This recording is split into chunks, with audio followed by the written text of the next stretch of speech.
கர்த்தருடைய பரிசுத்த நாமத்துக்கு ஸ்தோத்திரம். பயமாக தான் இருக்குது. ஏசப்பா எனக்கு 2 தேவதைகளை கொடுத்துருக்காங்க. பெரிய பாப்பா வந்து ஆலிஸோடைய பர்த்டே மாதத்தில் பிறந்தாங்க. சின்ன பாப்பா வந்து என்னுடைய பர்த்டே மாதத்தில் பிறந்தாங்க.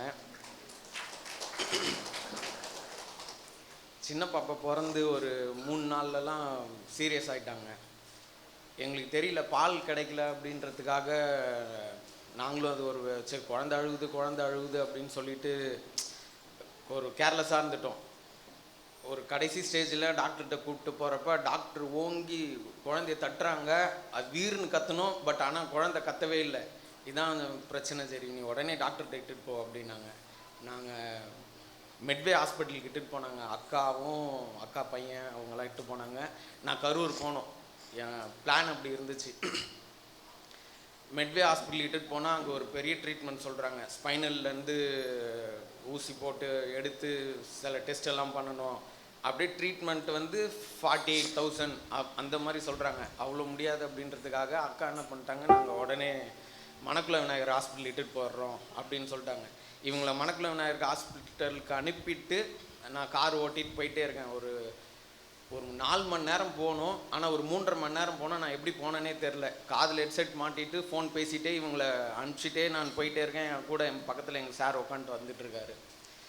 இட்டுட்டு போயிட்டு பாப்பாவை அட்மிட் பண்ணிட்டாங்க மணக்குள விநாயகர் ஹாஸ்பிட்டலில். நான் நைட்டு அங்கே ட்ராப் பண்ணிவிட்டு ஒரு 2 மணிக்கு விழுப்புரம் வந்து அப்படியே 2 மணிக்கு நேராக கண்டினியூவாக மணக்குள விநாயகர் ஹாஸ்பிட்டல் போயிட்டேன். அங்கே போனால் ஐசியூவில் அட்மிட் பண்ணி அந்த குட்டி கையில் ட்ரிப்ஸ் எல்லாம் குத்தி வச்சு அதெல்லாம் உள்ளே பார்க்கவே விடலை பாப்பாவை. ஆலிஸு தனியாக ஹாஸ்பிட்டலில், அதே வார்டில் தனியாகவும், குட்டி பாப்பாவை தனியாகவும்.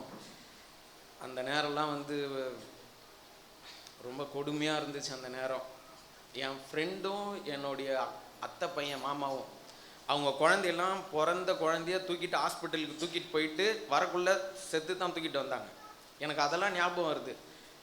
அந்த நேரத்தில் இங்கே நமக்கு சொல்லி கொடுக்கப்பட்ட வார்த்தை, பாஸ்டர் ஐயா இருந்தப்போ அண்ணன் எல்லாரும் சொல்லி கொடுக்கப்பட்ட அந்த வார்த்தை, யாருக்கு என்ன வேணாலும் நடக்கட்டும், நம்ம ஏசப்பா பிள்ளைங்க, என்ன நடந்தாலும் சரி, ஏசப்பா அந்த குழந்தைய நான் கண்ணில் பார்த்துட்டேன். நான் என் குழந்தையோட மனைவி பிள்ளையோட தான் நான் ஹாஸ்பிட்டலை விட்டு வெளியில் போவேன். நான் குழந்தைய விட்டுட்டுலாம் போகவே மாட்டேன் அப்படின்னு நான் அந்த ராத்திரியில் அப்படியே படுத்துட்டு செம்ம டயர்டு. நான் அப்படியே படுத்துட்டேன். ஆலிஸ் வந்து என்கிட்ட பக்கத்தில் வந்து சொல்கிற, அப்பா நம்ம தப்பு பண்ணிட்டோமோ, நம்ம வேறு ஹாஸ்பிட்டல் எங்கேயா இட்டு போயிருக்கணுமோ அப்படின்லாம், வேணாவா வேறு ஹாஸ்பிட்டலுக்கு எங்கேயா இட்டுட்டு போயிருக்கணுமோ அப்படின்லாம் சொல்லி சொன்னேன். நான் இருந்தாலும் நான் மனசுக்குள்ளேயே நான் பேசிகிட்டே இருக்கேன், ஏசப்பா யார் என்ன வேணாலும் எப்படி வேணாலும் இட்டுட்டு போயிட்டு இருக்கட்டும், ஆனால் நான் என் குழந்தையோடையும் என் மனைவி பிள்ளைங்களோட தான் நான் வெளில போவேன் இந்த ஹாஸ்பிட்டலை விட்டு. அதே மாதிரியே கர்த்தர் வந்து பாப்பா வந்து பெரிய பெரிய விஷயம்லாம் சொன்னாங்க. கிட்னி சுருங்கிடுச்சு, நீர் சத்தே இல்லை, குழந்தை ரொம்ப சீரியஸ் கண்டிஷன் அப்படின்லாம் சொன்னாங்க. ஆனால் அதுலேருந்துலாம் ஏசப்பா விடுதலை கொடுத்தாங்க. அதுலேருந்து அப்படியே அதுலேருந்து ஒரு ஃபியூ மந்த்லலாம் ஆலிஸ் வந்து ரொம்ப சீரியஸ் ஆகிட்டாங்க. பித்தப்பையிலேருந்து கல் இறங்கி வந்து உணவு குடலில் அடைச்சிக்கிட்டு, அது உணவு குடலில் அடைச்சிக்கிட்டதுனால வலி வந்து தாங்கவே முடியாது. ஆலிஸோட முகத்தையே பார்க்க முடியாது. ஆலிஸ் நல்லா ஹைட் அண்ட் வெயிட்டாக செம்மையாக பாடியாக இருந்தாங்க. 4-5 நாள் சோறு இல்லாமல் தண்ணி இல்லாமல் ஹாஸ்பிட்டலில் கடந்து நான் என்னோட பீக்குக்கு போயிருக்கேன். 2 நாள் நைட்டு தூங்காமல் 3 பகல் கண்டினியூவாக நான் தூங்காமல் அப்படியே முழிச்சிருந்து ஆலிஸ் கூட இருந்து ஹாஸ்பிட்டலில் இருந்து ஏசப்பா அற்புத விதமாக எனக்கு கிட்டத்தட்ட ஒரு 3 லட்சம் ரூபா அவ்வளோ செலவாயிருக்கும் ட்ரீட்மெண்ட்டுக்கு. அது எல்லாமே ஃப்ரீயாக செலவு இல்லாமல் எனக்கு ஹாஸ்பிட்டலில், ஜிப்மர் ஹாஸ்பிட்டலில் ஆலிஸ் ட்ரீட்மெண்ட் நடந்து அவங்களும் சரியாகி ஏசப்பாவுடைய கிருபையில் பித்தப்பை ஆப்ரேஷன் பண்ணி எடுத்தாச்சு. எனக்கு அதில் விருப்பமே இல்லை, ஆனாலும் அதுதான் சூழ்நிலை. ஆனாலும் நான் ஏசப்பாவை நம்புகிறேன். புதுசாக ஒரு பித்தப்பையை ஏசப்பா வச்சுட்டாங்கன்ட்டு நான் நம்புகிறேன். இது மட்டும் சாட்சி இல்லை, எங்கள் வாழ்க்கையில் அவ்வளோ சாட்சி இருக்குது. எங்கள் குடும்பத்தில் எங்கள் அக்கா தான் ஃபஸ்ட்டு ரட்சிக்கப்பட்டாங்க. அதுக்கப்புறம் நான் ரொம்ப கடைசியாக ரட்சிக்கப்பட்டேன். நான் வந்து ஆர்சி கிறிஸ்டின், நான்லாம் வரவே மாட்டேன், கொல்ல மாட்டேன் அப்படின்லாம் இருந்தேன். ஆனால் கர்த்தர் செய்த நன்மையை கொஞ்சம் கூட சொல்கிறதுக்கு கூச்சமே படக்கூடாது அப்படின்னு சொல்லி ஏசப்பா ஏசப்பாட்ட நான் வேண்டிகிட்டே இருந்தேன். அதே மாதிரி ஏசப்பா சொல்லும்படி எனக்கு கிருபை தந்திருக்காங்க. எங்கள் அப்பா அம்மாலாம் இருக்காங்க. எங்கள் அப்பா சரியான ட்ரங்கிங். நான் சொல்கிறேன்னு தப்பாக எடுத்துக்காதீங்க, எனக்கு மனசில் பட்டுச்சு நான் சொல்கிறேன். சரியான அப்படி இருந்த மனுஷன். ஆனால் இப்போ எல்லாமே மாறிடுச்சு. நாங்கள் குடும்பமாக வந்து கர்த்தரை ஆராதிக்கிறோம். இது நாங்கள் நினச்சி கூட பார்க்க முடியாத ஒரு அதிசயமான அற்புதமான காரியம் எங்கள் வாழ்க்கையில். ஏன்னா எங்கள் அப்பா எப்படி இருந்தாருன்னு எனக்கு தான் தெரியும். ஒரு நாள் அப்பா அம்மாவுக்கு சண்டை. அப்படி மனுஷன் விட்டா போதும், சர்க்குன்னு பைக் எடுத்துன்னு கிளம்பிடுவார். நேராக அம்மாட்ட சண்டை போட்டுன்னு ஸ்டேஷன் போயிட்டாரு. நான் வீட்டில் கீழே உட்காந்துட்டு ஏதோ சைக்கிள் ரிப்பேர் பண்ணுற மாதிரி நோண்டிட்டு விளையாடிட்டு இருந்தேன். அப்பா அம்மா சண்டை போட்டுக்கிட்டு இருக்காங்க. அப்பா மட்டும் போயிட்டாரு. அவர் முறைச்சின்னு கோவத்தில் போகிறாரு. நான் அதை வந்து கவனிச்சிட்டேன். அப்பா சல்லுன்னு போயிட்டாங்க. நான் அவர் பின்னாடியே ஓடுறேன். அம்மா விட்டுட்டு நான் ஜங்ஷனுக்கு ஓடுறேன். இன்ஜின் பெட்டிக்கும் அந்த இன்ஜின் பக்கத்தில் இருக்க கம்பார்ட்மெண்ட் பெட்டிக்கும் நடுவில் நிற்கிறாரு. நான் ஓடிக்கிட்டே இருக்கேன், ரயில்வே ஸ்டேஷனுக்கு ஓடிக்கிட்டே இருக்கேன். நான் ஜங்ஷனுக்கு மேலே ஏறிட்டேன். ஜங்ஷனுக்கு மேலே ஏறினா ட்ரெயின் வந்து சிக்னல் போட்டு ஸ்டார்ட் பண்ணி ரெடியாக இருக்குது. அடுத்தது அவர் வந்து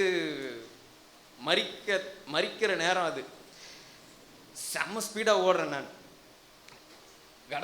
கடன்னு ஓடி போய் நான் எங்கள் அப்பாவுடைய ஷர்ட் பின்னாடி கை வைக்கிறேன். ட்ரெயின் மூவ் ஆகுது. இல்லாட்டினா அப்பா இருந்திருக்க மாட்டாங்க. அந்த நேரத்துலேருந்துலாம் அப்பாவை எங்கள் குடும்பமாக கர்த்தர் வந்து எங்களை பாதுகாத்து எங்களை அரவணைத்து, எவ்வளோ பிரச்சனை எவ்வளோ போராட்டம் அதன் மத்தியிலலாம் எங்கள் பாஸ்டர் ஐயா, எங்கள் பாஸ்டர் அம்மா, எங்கள் அண்ணங்க எங்களுடைய எல்லா நெருக்கமான சூழ்நிலையிலையும் எங்களோட இருந்தாங்க. எங்களை வந்து ஒருபோதும் எங்களை விட்டுறவே இல்லை. நாங்கள் வீடு வந்து எங்கள் வீடு வந்து ரயில்வே குவார்ட்டர்ஸில் ஒரு அவுட் ஹவுஸ் அப்படின்னு சொல்லுவாங்க. என்ட்ரன்ஸில் நுழைஞ்சதுமே வந்து டாய்லெட் தான் இருக்கும். நான் குட்டி வயசாக இருக்கப்போ நாங்கள் அப்படிலாம் வந்தோம். அந்த மாதிரி இருந்த வீடு அதெல்லாம் மாறி இப்போ நாங்கள் முன்னாடி எங்கள் வீட்டுக்கு முன்னாடி தோட்டம், சொந்த வீடு, வீட்டுக்கு முன்னாடி தோட்டம், சொந்தமாக வீடை கட்டி கொடுத்துருக்காரு ஏசப்பா. இது எல்லாமே கர்த்தருடைய கிருபையால் தான் ஆச்சு. நாங்கள் சம்பாரித்து நாங்கள் நல்லா வாழ்ந்து நாங்கள் நல்லா ஜெபிச்சு இல்லை. இது எல்லாமே கர்த்தருடைய கிருபை. எங்களால் ஒன்றுமே இல்லை. எனக்கு போய் ஒரு ஏதோ ஒரு கடையில் போய் பொருளை வாங்கின்னு வர சொன்னாலும் நான் பயப்படுவேன். நான் செம்மையாக பயப்படுவேன். ஆனால் இப்போது அப்படிலாம் இல்லை. ஏசப்பா நிறையா விஷயங்கள் மாற்றிட்டாங்க. எங்கெங்கேயோ போகிறேன். காரு ஓட்டினாலே ஒரு 150 கிலோமீட்டர் ஸ்பீடு தான். அதையும் தாண்டி 180 கிலோமீட்டர் ஸ்பீட்லலாம் ட்ராவல் பண்ணிட்டேன். அதெல்லாம் ஓவர் ஸ்பீடு. வேறு ஒருத்தனவங்க ஓட்டினாங்க. அதுலேருந்துலாம் எல்லாமே என்னை கர்த்தர் தான் பாதுகாத்து, என் குடும்பத்தை பாதுகாத்து, என் அக்கா பிள்ளைங்க, என் பிள்ளைங்க, இதோ 2 தேவதைங்க, இவங்களெல்லாம் பாதுகாத்த ஏசப்பாக்கு கோடான கோடி நன்றி. எங்களுடைய வாழ்க்கை பயணத்தில் எங்கள் கூட இருந்த எங்கள் பாஸ்டர் ஐயா, எங்கள் பாஸ்டர் அம்மா, எங்கள் அண்ணங்க, இவங்களுக்கு எல்லாருக்குமே நன்றி. ஏசப்பாக்கு கோடான கோடி நன்றி.